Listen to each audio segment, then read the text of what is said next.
Jobs and test preparation. आज हम ECT का ये सैम्पल पेपर आपके साथ शेयर कर रहे हैं। इसको हम पूरा सॉल्व करेंगे, वन बाय वन इसमें क्वेश्चंस हम सॉल्व करेंगे।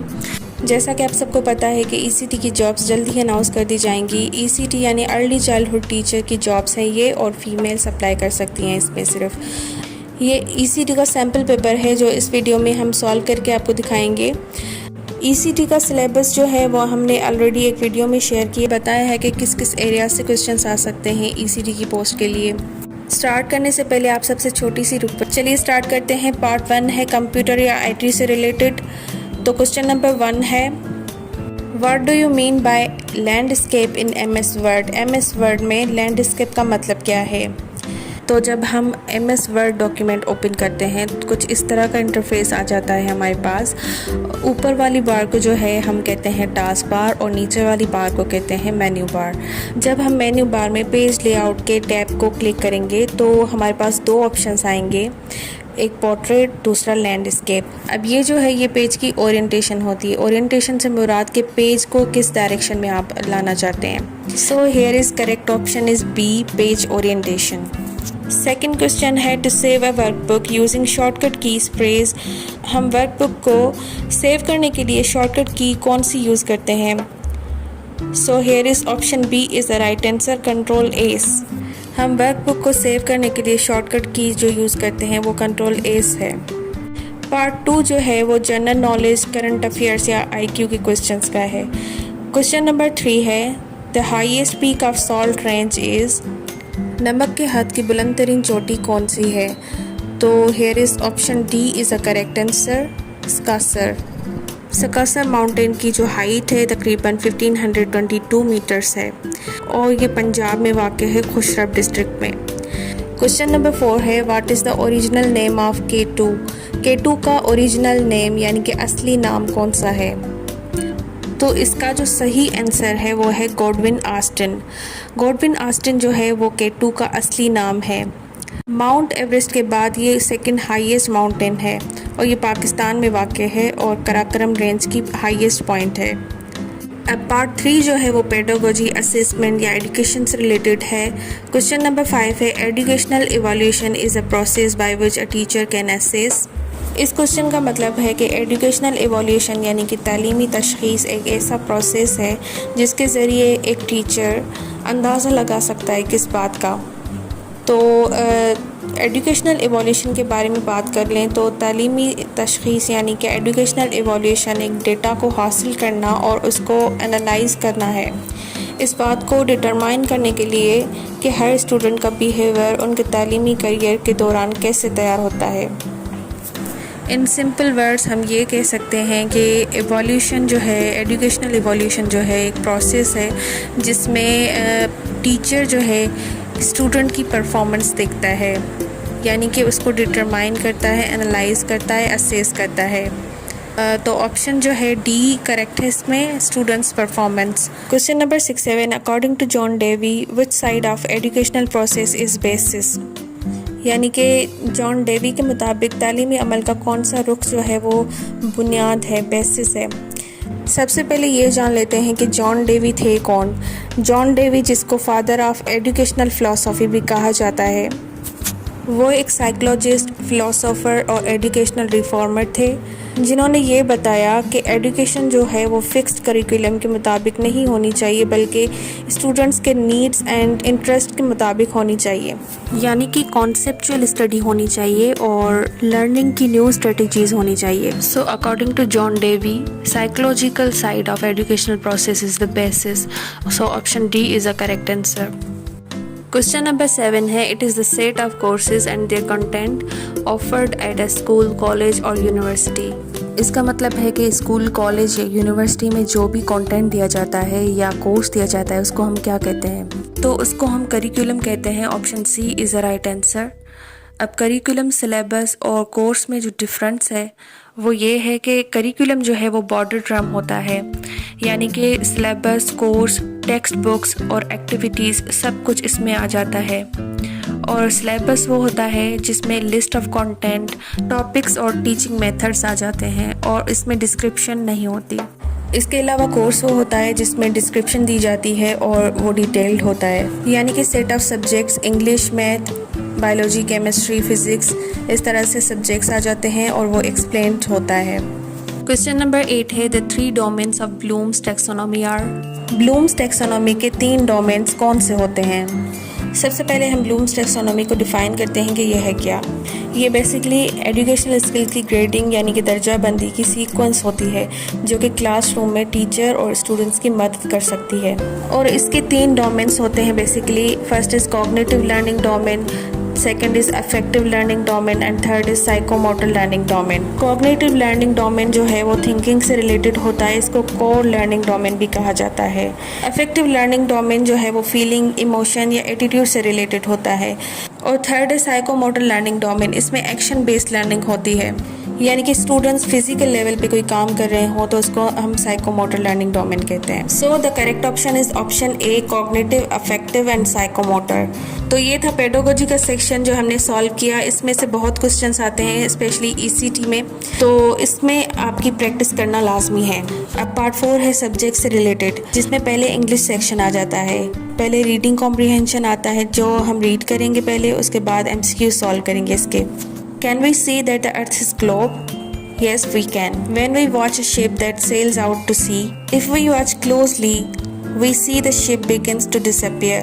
The bottom of the ship disappears first, and then the ship seems to sink lower and lower until we can only see the top of the ship, and then we see nothing at all. What is hiding the ship from us? It is the earth. Stick a pin most of the way into an orange and slowly turn the orange away from you. You will see the pin disappear just as the ship does on the earth. तो हम इनके questions और options देख लेते हैं। Question number 9 है this story is mainly about option A the shape of the earth, option B travelling to the new world, option C sailing ships in the old days, option D the shapes of fruits such as oranges. So the correct option is option A the shape of the earth. ये story mainly shape of the earth से related है। Question number 10 है the ship in this story was a sailing ship, option D is a right answer. Question number 11 है a globe is shaped like an orange, option C is the right answer. अब यहाँ पे vocabulary है जिसमें synonym है पहले। Question number 12 है their diet is often grossly unbalanced. अब यहाँ पे ग्रॉसली का सिनोनिम क्या होगा? ग्रॉसली मीन्स मजमूई तौर पे। तो हम इसके ऑप्शंस देख लेते हैं। नियरली का मतलब है तकरीबन, ऑफन का मतलब है अक्सर, फ्रीक्वेंटली का मतलब है कसरत से।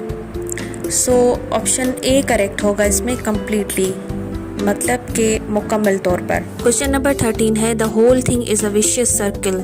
विशियस का मतलब है शैतानी। तो हम इसके ऑप्शंस देख लेते हैं।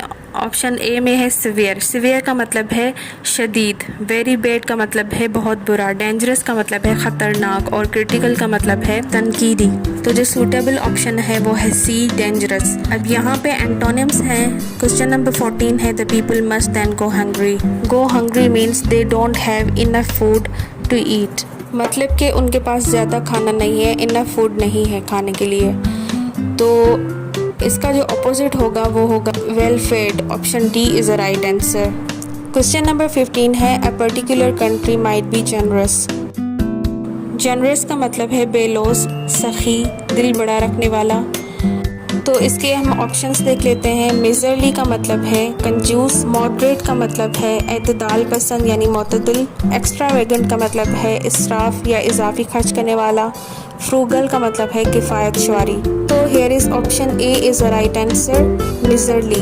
जनरस का अपोजिट मीनिंग मिजरली होगा। प्रीपोजिशंस देख लेते हैं। क्वेश्चन नंबर 16 है the committee regrets that exceed dash your request for a month's paid leave. यहाँ पे बी करेक्ट ऑप्शन है to exceed to your request for a month's paid leave.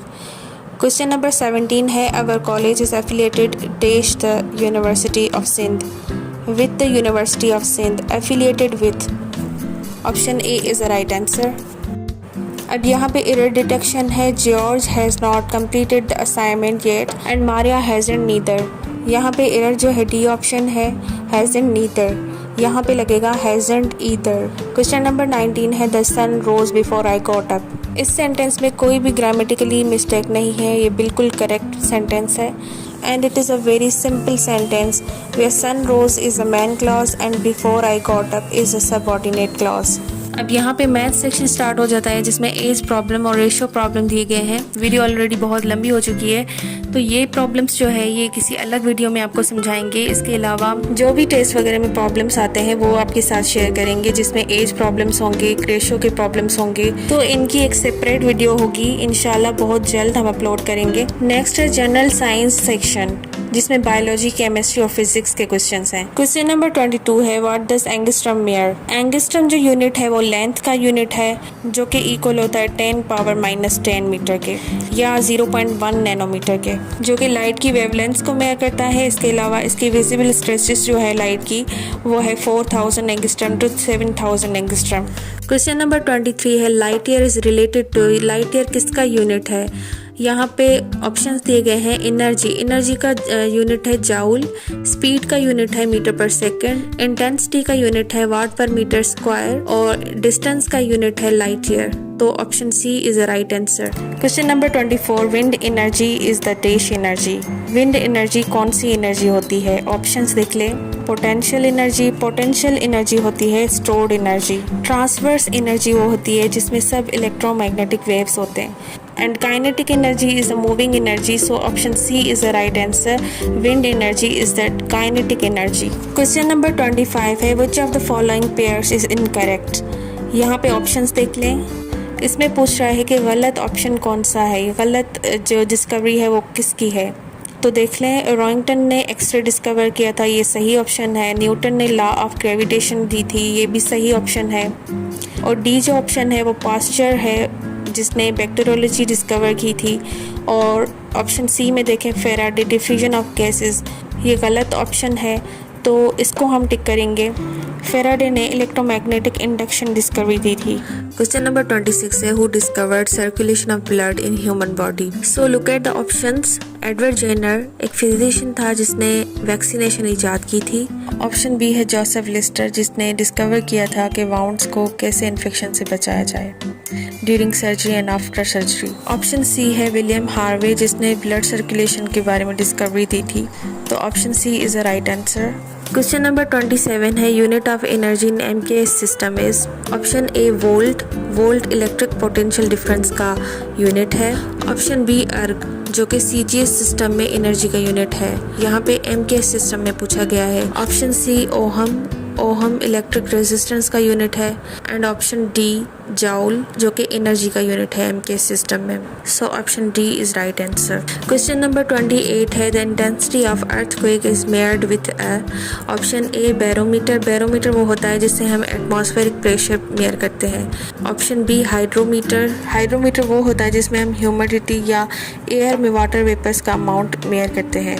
Option C polygraph वो test होती है जिसको हम lie detector test भी कहते हैं, और वो ये इंडिकेट करने के लिए यूज़ की जाती है कि लोग सच बोल रहे हैं या झूठ बोल रहे हैं। ऑप्शन डी है सीस्मोग्राफ डिटेक्ट और मेयर करता है अर्थक्वेक के वेव्स की स्ट्रेंथ को और ड्यूरेशन को।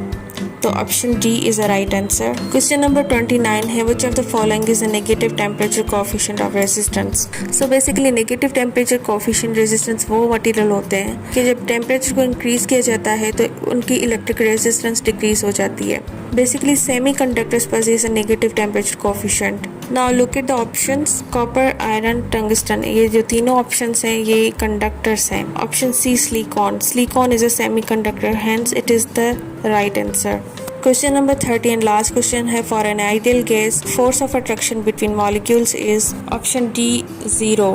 काइनेटिक थ्योरी ऑफ गैसेस की असम्पशंस ये हैं कि force of attraction between ideal gas molecules will be 0। So ये था ईसीटी का सैम्पल पेपर जो कि हमने आपके साथ शेयर किया। अगर आपके लिए वीडियो हेल्पफुल रही हो तो लाइक और शेयर ज़रूर कीजिएगा, हमारे चैनल को ज़रूर सब्सक्राइब कीजिएगा। हम इस चैनल पे MCQs वीडियोस, पास्ट पेपर से रिलेटेड वीडियोस और जॉब अपडेट्स की वीडियोस अपलोड करते रहते हैं। ECT से रिलेटेड भी हम वीडियोस अपलोड करेंगे जिसमें पेडागोजी, इंग्लिश के MCQs, most repeated general knowledge के MCQs भी अपलोड करेंगे। कंप्यूटर से रिलेटेड, सब्जेक्ट रिलेटेड सब MCQs जो है वो इस चैनल पे अपलोड करेंगे। तो स्टे ट्यून्ड। टिल देन अल्लाह हाफिज़।